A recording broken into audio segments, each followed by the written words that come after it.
Tales from the Jails with John G. Sutton. Yes, thank you very much for watching my channel. Don't forget to like, subscribe and all the rest of it. And you can get my book. I'm going to play another chapter at the end. Well, a sample from a chapter at the end of this. First of all, I want to talk about the report from the I think it's Dame Baroness Casey or something, has just done a report on the Metropolitan Police.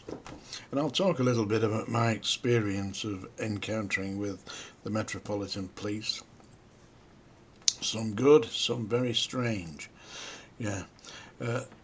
They're saying that the police are misogynistic, homophobic, transphobic, generally a bunch of thugs out there. And that, listen, there's some certain statistics that are diabolical, extremely frightening, really.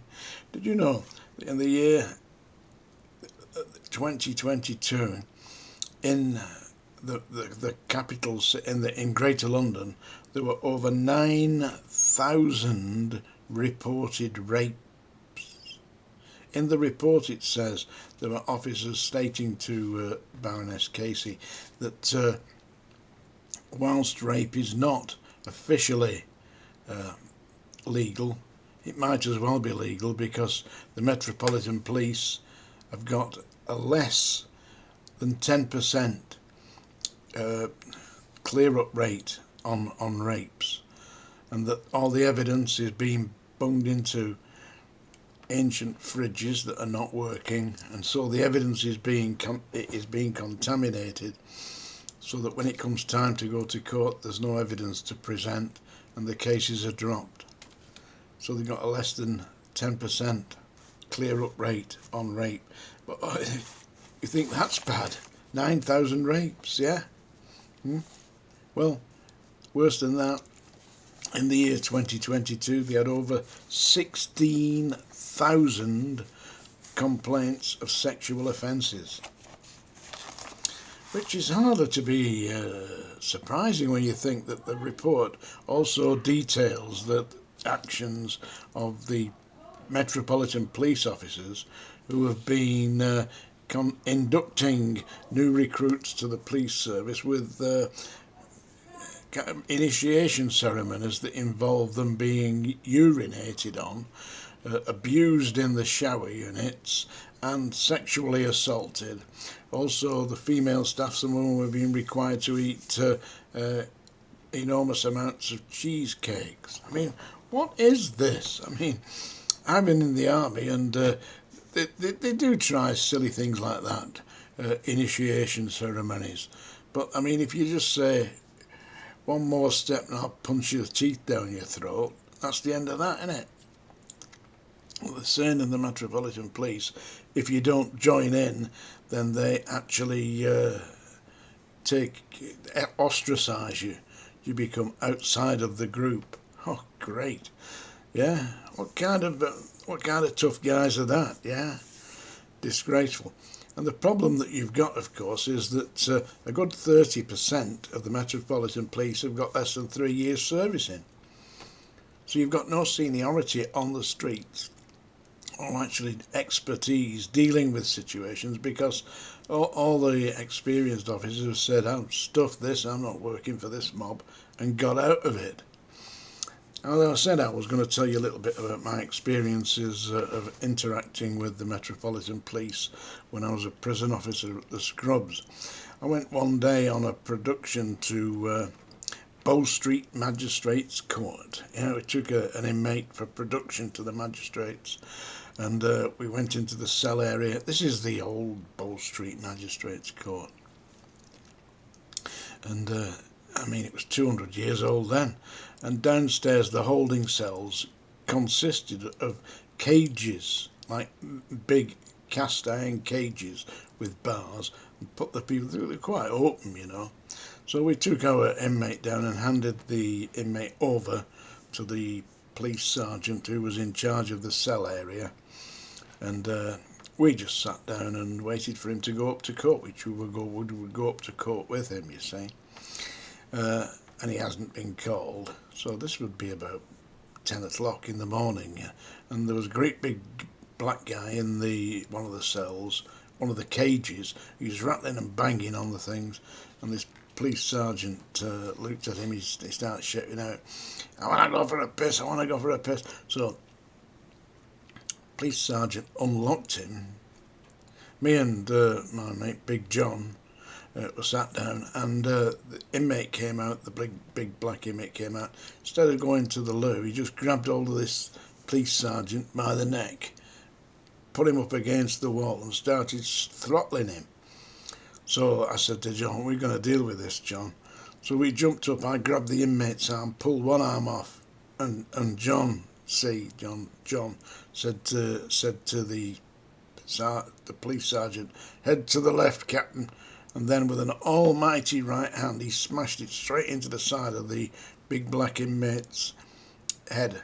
Right, boof, right in, full power. This guy fell on the floor and started twitching, like his feet jumping up. John had sparkled him. The police sergeant, we'd saved his life, I mean, he could have been killed by this guy who was twice the size of him. He wasn't twice the size of John. Yeah. Anyway,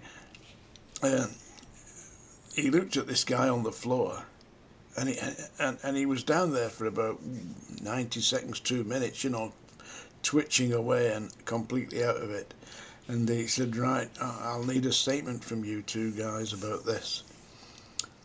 So me and John, between us, we wrote down, it was quite obvious today that this bastard police officer was trying to cover his own arse. Yeah, he'd sail us straight down the river, and we'd saved his life. So both John and I wrote down, we didn't actually witness the incident. We just saw the inmate fall to the floor. Possibly he'd slipped, and as he slipped, he may have banged his head, something like that. Just utter nonsense.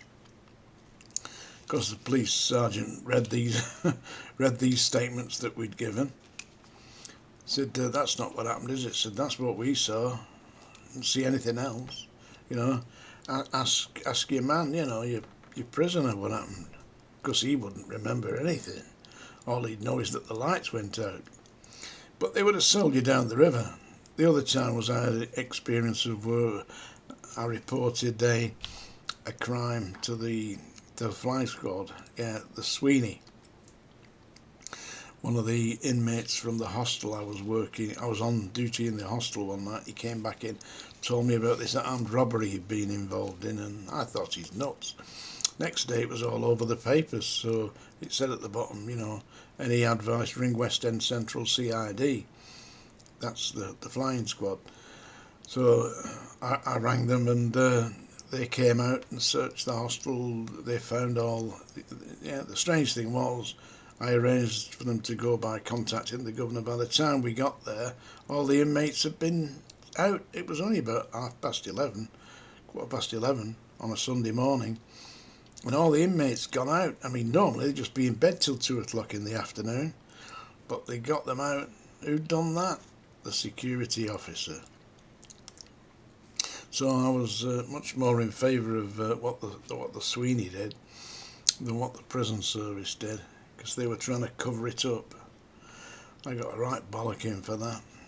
The police wanted me to have a commendation. I didn't get a commendation. I got a written warning that in the event that I did anything like that again, I would be dismissed from the service, and it was to stay on my record for a period of 7 years. I mean, I'd actually taken action to prevent armed robberies in London, and the governor and his team, they were taking action against me for doing that. Charming, eh? I was talking to my brother about initiation ceremonies in the police, yeah, and he said that when he was with because he was with the tactical aid group, he was the inspector in charge of the tactical aid group in Greater Manchester, and they had a new recruit, and for some unknown reason, his junior staff wanted to do an initiation thing with him, so they persuaded him that he was going to help them to set somebody else up. What they did was they put him on a trolley in the morgue, yeah, and they said, what we're going to do is we'll put you on the trolley in the morgue, cover you with a sheet, yeah, put you in the thing, and when we tell you, we'll tap on your foot, you know, tap on your leg, and you sit up straight, because we'll have a new recruit coming in, and that'll scare him, he'll just make a silly noise. So he said, all right, I'll do that. So they put him on this trolley in the morgue, yeah, covered him with a white sheet, pushed him in, and he's in there for about 5 minutes or so, and it's bloody freezing, and he gets this, he's in there wondering what the hell, when it's going to happen, and he hears this voice, it's bloody cold in here, isn't it? What they'd done is, they'd done it with to two of them, so they pushed them both in. I thought that was quite funny. Strange, I mean, but that's an unoffensive kind of joke, yeah, that you would do. Yeah, another one they did, the police, they sent a new police recruit out looking for a man. They gave him his name and said he normally stands in the middle of squares, but he's very still and just stares at you. And give him the name of this bloody statue in the middle of Ashton. Strange world, isn't it? Yeah. So anyway, I'm going to play you a sample from my book, but before I do so, we'll have a poem. Oh, don't worry, Larry's concerned here. Yeah, because his goat gets anxious when I start to recite poetry. That's the song dinger. It's a bit discordant, I know, but there we go. Catherine, how you doing? All right? You looking well? Laura, Paula, all the rest. Bob the Bob. Here we go. This is a poem by W.B. Yeats. It was Irish, by the way. He wishes for the clothes of heaven.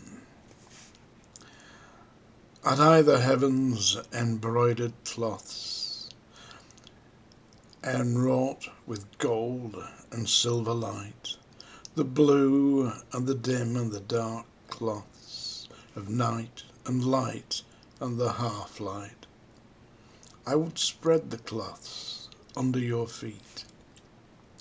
But I, being poor, have only my dreams. I have spread my dreams under your feet. Tread softly, because you tread upon my dreams. W.B. Yeats, The Clothes of Heaven. And now I'm going to play you a sample from my book. This is about the first time I worked in the segregation unit at HMP Wormwood Scrubs. Here we go. With the most difficult and dangerous prisoners in the system. Some of the inmates within the high security unit were not even identified by name, and the cell cards outside their individual cells displayed only their security rating, i.e. Cat A, E-list. Some inmates, I learned, were considered to be so dangerous they were only unlocked when there was a minimum of 3 strong staff and at least 1 dog handler, with a huge German Shepherd dog present. On this day, I was to be one of the strong staff detailed to be there whenever a certain prisoner without a name was unlocked. The shift started at 0700 hours and I was required to be in that unit ready for duty at that time, which meant getting there early as I did not have a key to access the high security area and had to ring the bell. The high security unit at Wormwood Scrubs consisted of 2 landings of cells contained within a heavy-duty razor wire fence that is inside the 16-foot high walls of the jail. There were approximately 20 single occupancy cells within this unit, and they held many of the most notorious prisoners in the system. At the time, the inmates included ex-police officers imprisoned for corruption, numerous IRA terrorists, 1 notorious child killer, various violent inmates serving terms of segregation for assaulting staff or other inmates, and the prisoner with no name. I was told to stand by the nameless inmate's cell door and observe the procedure. This started with a 1 cell at a time slop out and bang up, with 2 muscular-looking officers standing by each inmate as they went to and from the recess. The last to be unlocked was the unnamed prisoner, and for this, a dog handler had to be brought into the unit. I was really interested to see what was so special about the man behind this door that he had to be so securely guarded. The two muscle-bound jailers came to my side, the dog handler was close by, and then they unlocked him. The man that came out was about 5'6" tall, but broad, with a big barrel chest, close-cropped dark hair and virtually no neck. His arms were long, and I noticed he had wide, short hands that he kept clenching into fists as he moved slowly along the landing in bare feet. Once he was inside the recess, I was prodded by the biggest of the two jailers, then pushed forward, so I had to enter the urinal with the mysterious inmate standing directly next to him as he deliberately pissed all over my boots. In a language I know to be French, he whispered, "Aimez-vous, monsieur." It roughly translates as "piss off, mister." I could hear a somewhat sinister chuckle behind me as this seemed to amuse the two jailers, who'd obviously witnessed the routine before, but I could do nothing about it. I could do nothing about it. That inmate was the Jackal, and within a few days of that incident he had been transferred to France, and when he got off the plane in France he escaped. So that's just a little sample from my book, the audio book, which is available on Amazon, HMP Manchester Prison Officer. Hope you've enjoyed today's little chat. We'll speak again. Tales from the jails.